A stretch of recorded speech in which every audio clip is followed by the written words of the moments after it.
you're simply going to say, and for someone who needs no introduction, here's Norman, that's fine. By now I'm fairly notorious, and I'm very pleased, and thank you, Haro, and everyone here in Wageningen for, first of all, undertaking this study, Dominic and Ezra, but also for having a working group which is bringing multidisciplinary perspectives to bear on this. I think I first spoke about SRI in Wageningen just about 10 years ago. Ari Kalvenhoven, who was a good friend of mine, organizes. I think Niels may have been there. You were there for that, Niels. And I met Herman van Krulen. First time we had dinner together. And so this has been about a 10-year process. It would be fun to reflect on the changes over the 10-year period, but we won't do that. I'll just mention that for those of you interested, I did bring along something which is very short. This is put together by Africare, Oxfam America, and WWF on their experience with using these methods in Mali, India, and Vietnam. These are fairly light, so I could just bring some if you want to. Don't take them if you don't want them, but if you do have one. The World Bank Institute now has a kit on this with a CD and two videos on this, also available in French. It's going to be soon in Spanish, which is very nice. I'll pass this around, but I would like it back, but if you want to look at that here. WWF, Oxfam, and Africare have actually put out a booklet, again, which I could not bring along because it's too heavy, but you may like to look at that. And the one which is really heavy is an issue just published this last month of Paddy and Water Environment, which we were invited, Amir Qasim and myself, to be guest editors, try to put together both the scientific information that's available from different countries and sources, and then country reports from Afghanistan, India, Indonesia, Iraq, Pakistan, Gambia, Mali, Kenya, and Panama. So we got all the way around. If you want to look at this, fine, but this belongs to Willem. So please get it back to Willem. Willem is supposed to get extra copies from you. He will get some eventually. I'm going to offer some thoughts on sort of where do we go from here, because I think that's where we are now. I'm going to make two short observations on things which I thought maybe would have been good to have more attention to in the report and in our discussion today. The first is that this question of scientific evaluation, one of the raps against SRIs, there wasn't good scientific evaluation. In fact, we had factorial trials done in 2000, 2001 in two contrasting agroecosystems, one sea level, poor sandy soils, tropical environment, one 1,200 meters, temperate environment, better soils, 288 random block design trials here, 240 here, both very systematic, supervised by the Director of Research for the Faculty of Agriculture at the University of Antananarivo, both showing the same pattern and, in fact, showing synergy. This was published, first of all, in our proceedings from a China conference hosted by Professor Yuan Longping, the father of hybrid rice, but then in an Erie Wageningen publication, 2002. So you can't say that Erie and Wageningen didn't know about this. It's recited in the report, but there wasn't discussion of it in the report. And I think that that's the place to start. I didn't make any very clear or strong claims till we had these two theses done and put them together to get a good understanding of how each of the practices separately and collectively contribute to, in fact, in this with better soil, more than a tripling of yields on the same soil, same methods. So the claims that we were making, we felt very comfortable, but they were rejected, saying we hadn't done the science. And I would just ask people to if you can, look at that Erie paper. Just look at it and see what there was there, published already in 2002. So I think that was sort of a non-issue, but it got diverted. The second one is I didn't hear discussion this afternoon, and I didn't find it in the report, of what I think is what really is SRI. It is methods of managing crop, soil, water, nutrients, which give you much bigger and larger, measurable, demonstrable root systems, and also an enhanced, more biodiverse soil biota, for which we're getting more and more evidence. SRI is not just the practices, so I think, the report did a good job of laying them out, but we have to look beyond what's happening, what's going on, to understand them. And so roots and soil biota are, to my mind, the crux of SRI management, which is also why it then starts getting applied to wheat, finger millet, sorghum, maize, even soybeans, eggplant, tomatoes and chilies. In Bihar, Marguerite and I visited women farmers taking SRI ideas to their tomatoes and chilies and eggplant. Now, they don't do the same things as with rice, but the ideas, which underscores SRI is not techniques, it's ideas. It's thinking outside our past boxes. And I would disagree with the argument, well, it's just really a bunch of, it's sort of resurrection of previous practices. That's true. These things were not invented by Father Launier. But what he did was to, by his, and you, very nice, putting together, what are the elements he wove together? He came up with an assemblage of changes in the environment of the growing plant, which had these two effects, root systems, soil biota, and they have huge potential for raising our productivity. The textbook on rice by S.K. Datta, some of you may know him, who was Erie's chief agronomist for 13 years, colleague of mine in the States, the principal practice of rice cultivation. He has an index, 13 pages long, 1,600 entries, not a single entry on roots. And when I asked him about that, he said, oh, yeah, we forgot about that. How can you forget about roots in what's this definitive Bible on this? The fact is that Erie lost its last root specialist about 2002 when Guy Kirk left and wasn't replaced. They have not had any soil biologist / ecologist for probably about 7 or 8 years. So two things that we have been seeing are hugely important for raising productivity, climate change resistance, robustness, all that. They're not on the agenda. So in that sense, I would suggest, Dominic, I think there's something newer about this than you and Ezra were acknowledging, because what is this change in paradigm? Instead of looking just at the plant above ground, we're looking at what goes on below ground, and that's really not reflected. I'm not just saying only in your report. It's generally missing in our agronomic literature. But that's why we can also now see mustard seed SRI and teff SRI in Ethiopia. Dr. Burhi, who did his postdoc with Norman Borlaug at CIMMYT 40 years ago. He's been part of the Green Revolution for 40 years. When we talked in 2008, he said, let me try this with teff. And as an Ethiopian, he had grown up, doing teff, which is the main cereal grain in Ethiopia, or the most prized one. It's not produced enough now, so poor people can afford it anymore. If they grow it, they sell it, so they get a coarser grain to feed themselves. So everyone in Ethiopia loves teff. He got that. He took seedlings, about 15 days, planted at 20 by 20 spacing. Normally you broadcast teff. But you do that, and then you do some soil aeration, and you get more organic matter of the soil. He said, I've never seen plants like this. 3 to 5 tons instead of 1 ton yield on properly controlled trials by a really skilled, trained agronomist. I say, Norman Borlaug's student. And he put this in his report at Cornell, not in his paper. He said, when we added some micronutrients, manganese, magnesium, sulfur, and zinc, 8 to 9 ton yields. He said, I've never seen anything like this. So something's going on here which is really interesting, and I think we have pretty good reason to believe it's in the roots and the soil biota, which you're stimulating with the set of practices. How you do it, how much you do it, we have a lot to learn, and I'm not presenting this as a final solution, but I'm trying to get encouraging people to say, let's start thinking in these new directions. Margaret and I saw mustard SRI in Bihar State, where farmers reporting 3 tons instead of 1 ton with mustard seed. And then I got an email from NGO saying that the directors of agriculture had come to one field where they measured it properly, 4.8 ton yield instead of 1 ton of mustard seed.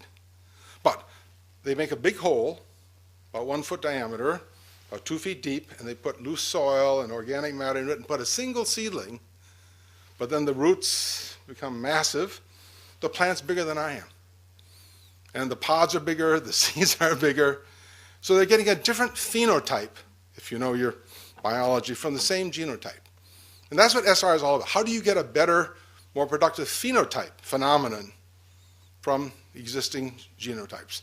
We are not against improved genotypes. I personally am not against GMOs, so maybe some people here will give me a hard time for that. But the point is you want the best genotype possible, but then look at how you can provide that growing environment. So SRI is really about how to get a better growing environment for plants of virtually any type. We haven't so far found that we're unable to help on other things. Okay, let me just make some comments of where I think we're going. And sometimes I get upset when people talk, this is a technology, but then I understand, technology can mean lots of different things here. But it's not something which is cut and dried, where you do A, B, and C, and D, and you get F and G. There's a set of ideas which come out of the work, which is well described here, and I like this. These are the practices. But what we're trying to do is to understand how to create that growing environment. Why wasn't SRI developed earlier? It's very counterintuitive.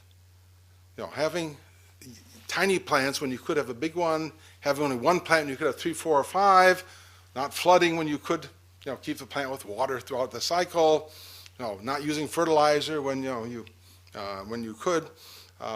Why not use herbicides to control the weeds? It goes against a lot of our natural sort of ways of thinking. And the things which a farmer would not think about planting little dinky seedlings, 25, 30 centimeters apart. The fields look terrible for the first 2, 3, 4 weeks. We've had husbands leave wives, wives leave husbands over this because it really takes pretty strong courage to get to the point then where the plants start really kicking in and accelerating. I try to emphasize that SRI, in my mind at least, is a matter of degree rather than kind. You can do something half SRI, 3/4 SRI, you can do it more or less well, but what the work here is going to say, what is or is not SRI in a binary way? And I think that just hasn't been the way we've been thinking, or the way farmers necessarily think. And so we're trying to look at what are the things that will improve the productivity of the plants. And those of you who do your social science here in Europe study Max Weber still, I'm sure not all Americans do anymore, but Max Weber talked about ideal types. And so when we list these practices, this is kind of an ideal type.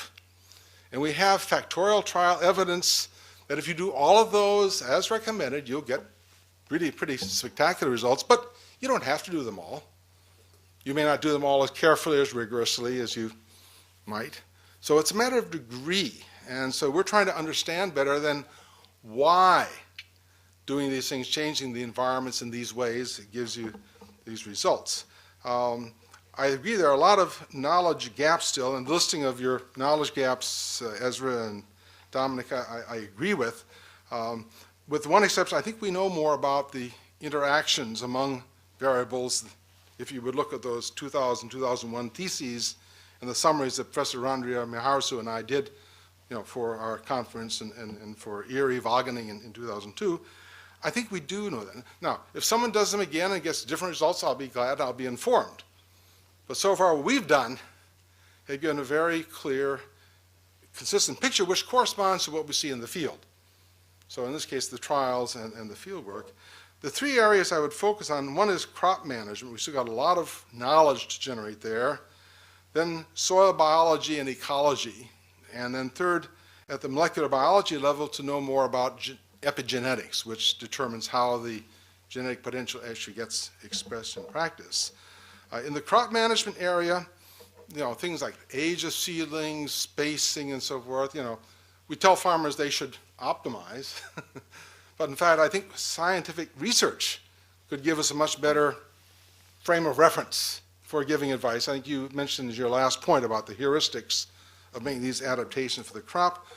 Water management, Father Delaunay said, just, keep the soil moist during the vegetative growth phase and then put a 1 centimeter, 2 centimeters on the crop after panicle initiation. Is that optimal? I don't know. Some of our NGO partners in India say, no, we do wetting and drying for the whole cycle and it saves water and gives us great crops. There's a lot of water management work to do. How do we, taking these ideas in this framework, how can we optimize the productivity of water in an increasingly water-scarce world? On nutrient management, again, I should make clear, SRI was developed not with compost, but with chemical fertilizer. Father Delaunay used chemical fertilizer during most of the 80s when he did this, because that's what everyone did. Everyone knew you had to put on, additional inorganic nutrients to remedy the deficiencies of these poor soils. And it was only when the subsidies were taken off at the end of the 80s that farmers you worked with couldn't afford them, so went to compost, and lo and behold, he got better results. But is a purely organic, fertilization regime the best? I can't say, and it may depend upon soils too. We have some research from China indicating you want to optimize between inorganic and organic amounts. And so there's a whole, a lot of work to be done yet.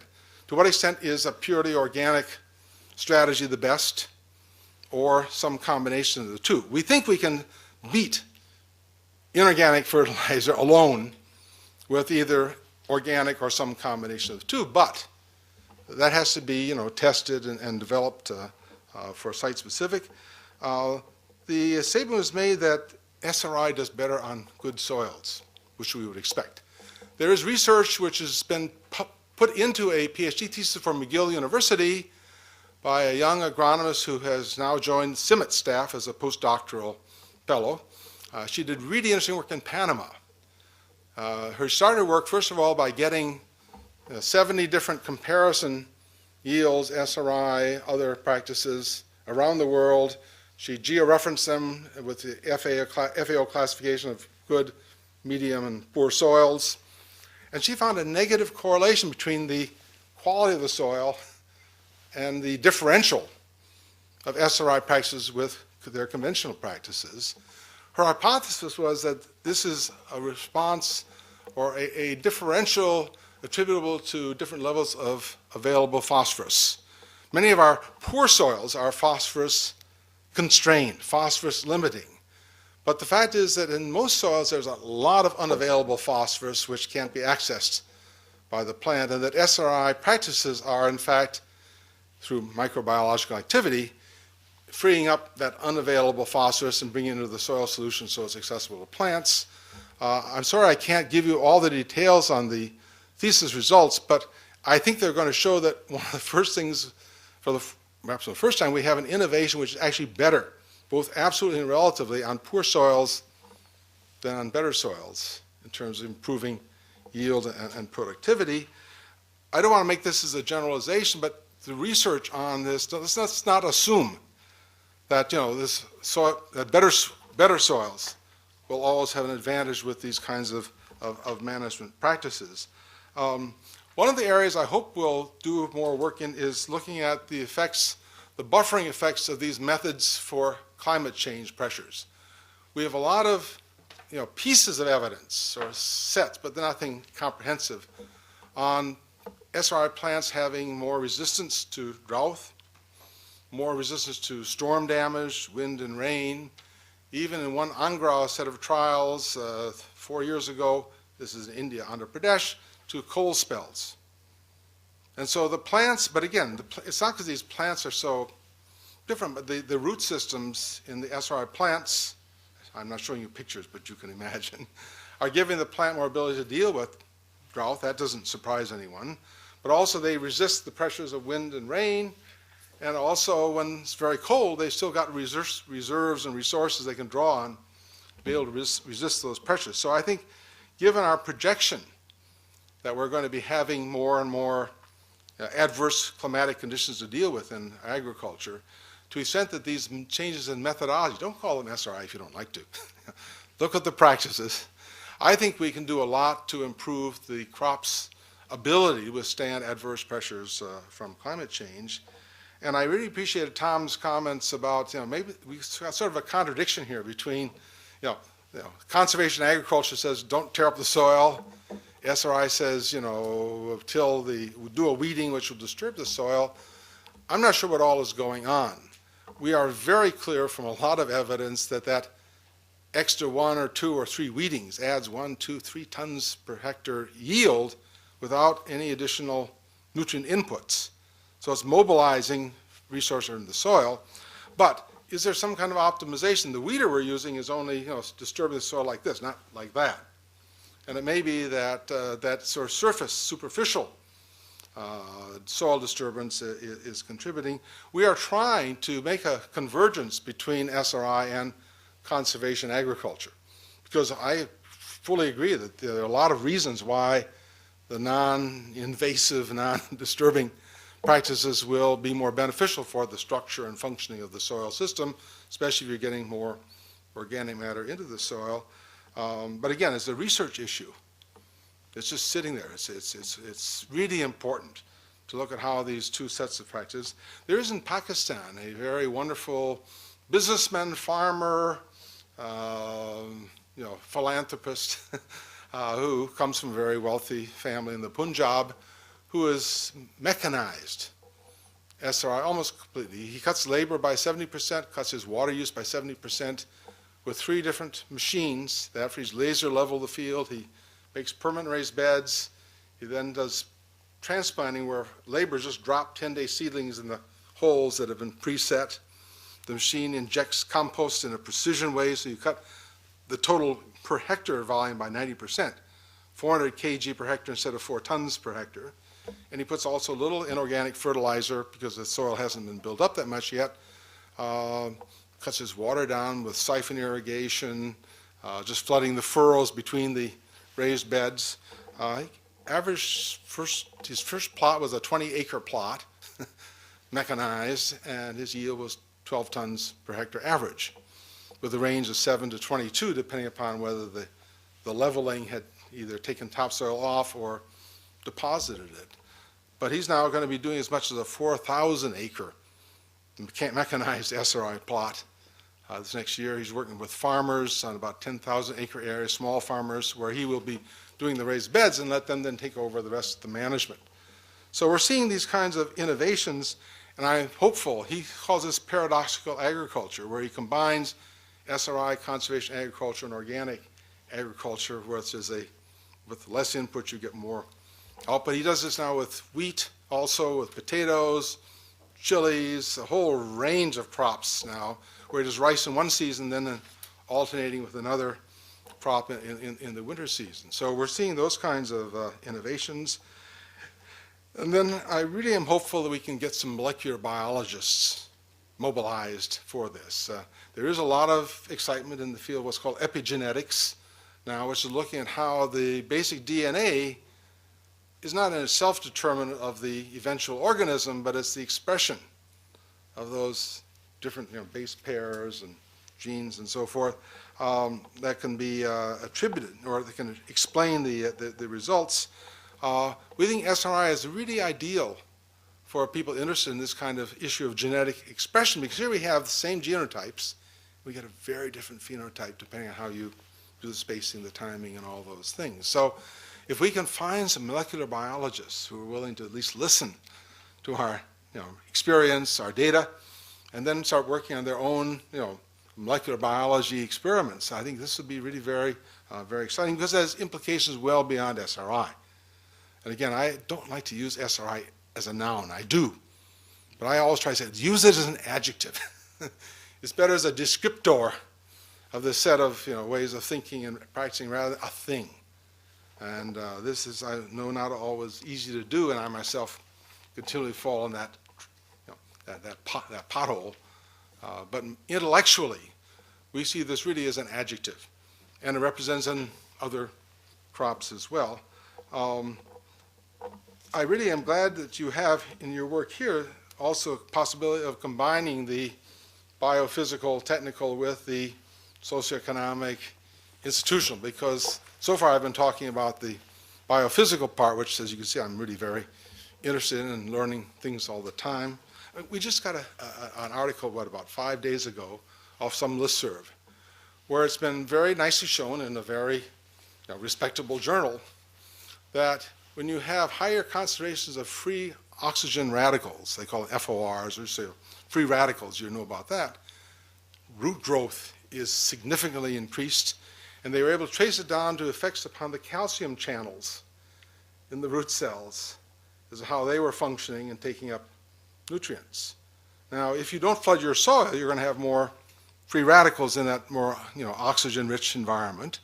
And maybe one of the reasons that we get these really large root systems is because free radicals are at work. Things we normally don't want. We don't want them in our body because they contribute to all kinds of malfunction of our tissues. But maybe with plants, you want free oxygen radicals out there changing the root's capability. But that's getting down to really specific level where we can do good research. This kind that scientists are very comfortable doing. But we help to raise some questions that I think they could find very productive. Anyway, to come back to the social science, I think the question of early adopters and late adopters and disadopters is a very important area to work. I've often thought about just taking a year off and trying to study the people I know, both in the NGO community and the government community and the farming community, to be, what is it different about them? Because we so often homogenize farmers with the word farmers, or for that matter, NGOs or government agencies. These are really diverse sets of human beings, and some of them are really interesting and curious. You did have a nice point in one of your slides about the sort of irreducible element of personal differences and idiosyncrasies. I've been terribly struck by that in my 10, 12 years of experience with this.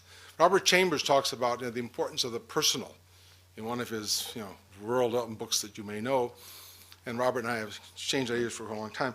I really think that we as scientists keep trying to look for try to rule out the personalism and the idiosyncrasy to get perfectly neutral, impersonal explanations.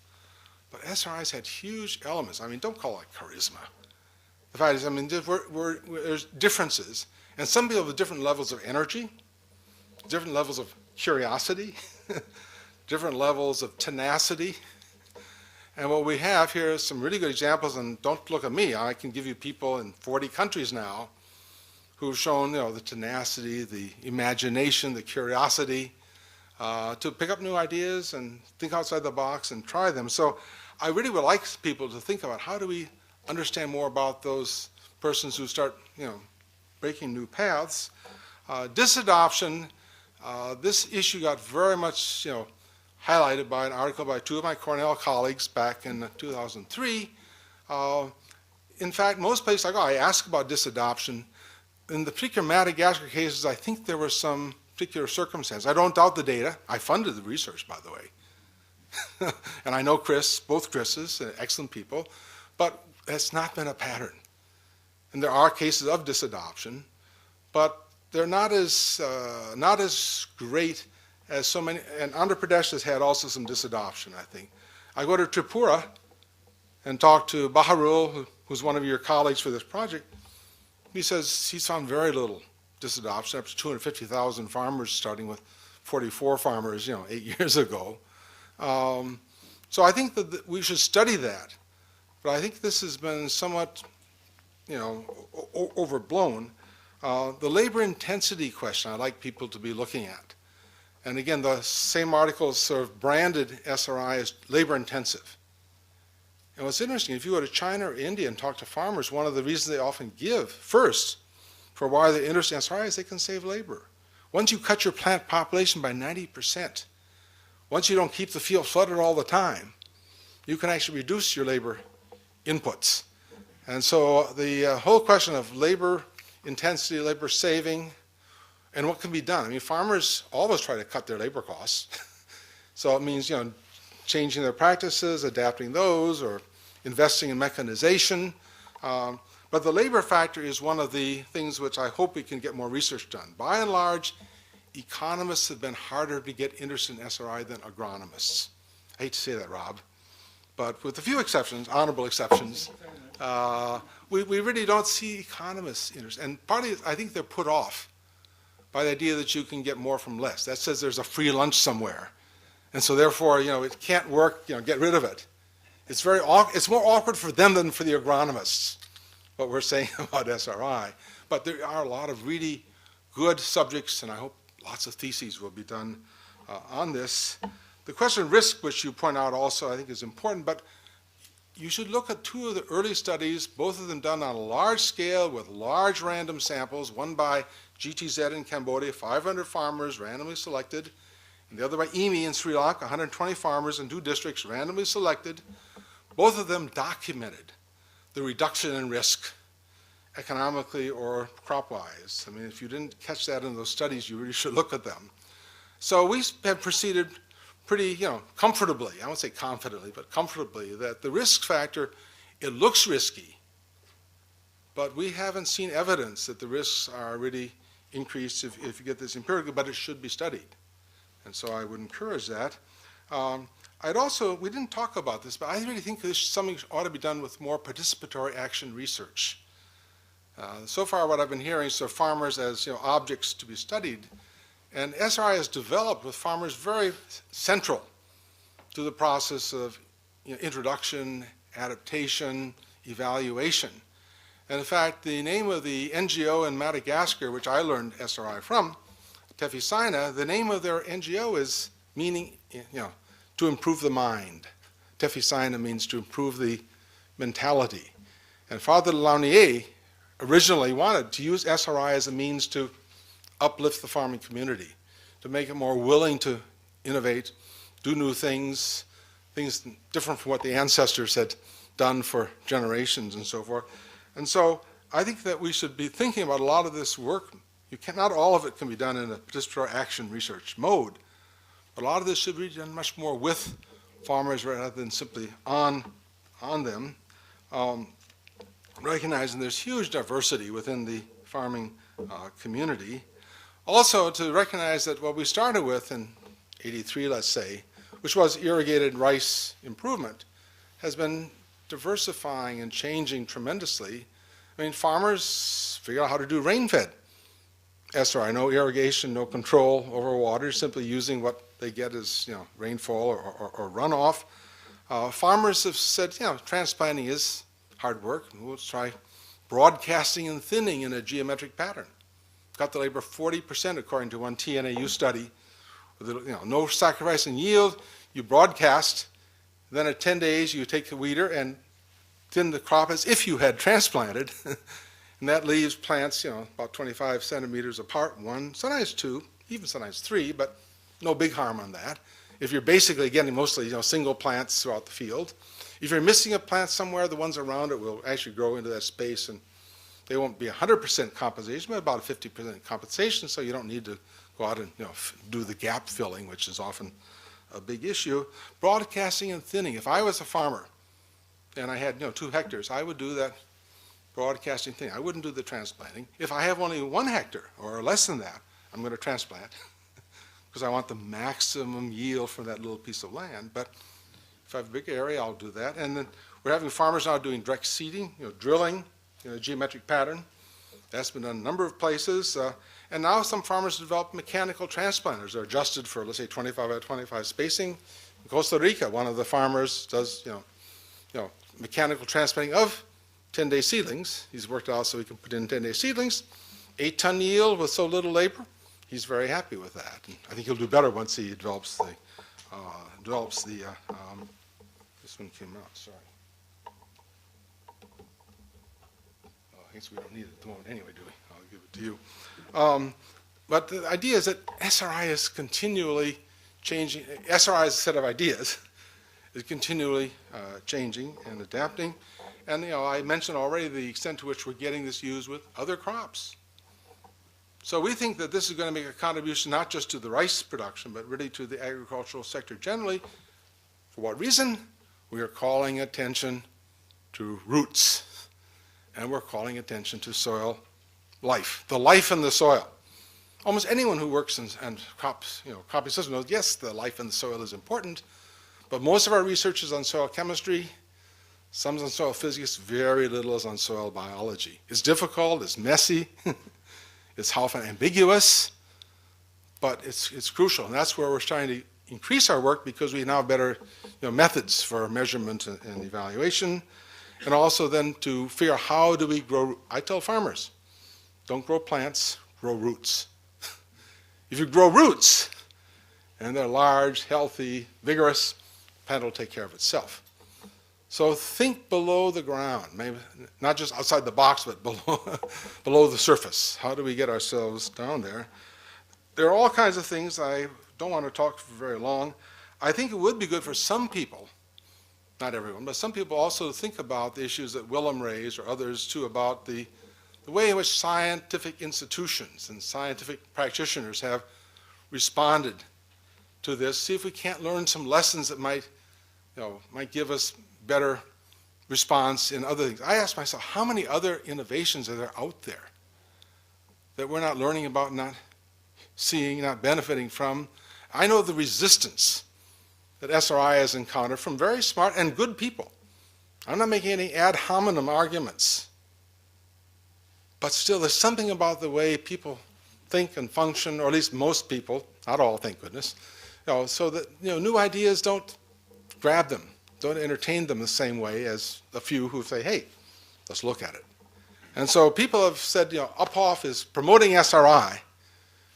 I will say I am a proponent not of SRI, Haro, but of SRI evaluation. And I try to keep making that distinction, but the others say, no, you're promoting SRI. I don't want to promote SRI as such. I want to promote its evaluation. I really want to promote its understanding. Because I think if we were to understand what's going on better, we can make improvements not only for rice, but for many other crops as well. I would like to see people look a bit more, you include that. How has the internet, how is email, our electronic communication, we could not have done this 20 years ago, maybe even not 10 years ago. And it has changed many, many things.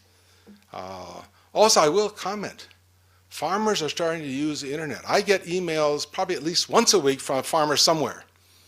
Now, some of the same farmer who carry on dialogues, and Ravi knows some of them. But the farming community isn't what it was 10 and 20 and 30 years ago. Let's not get ourselves locked in to that image of what they were when we first encountered them or got acquainted with them.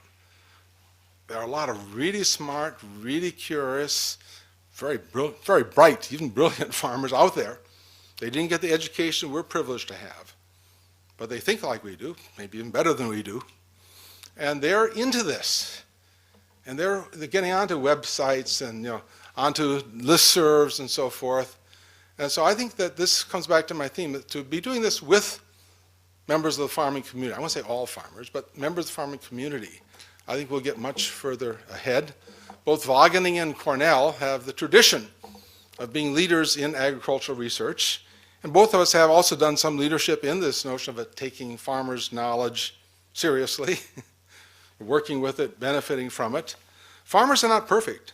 I mean, farmers are doing some, I think, really wrong things for a long time in SRI.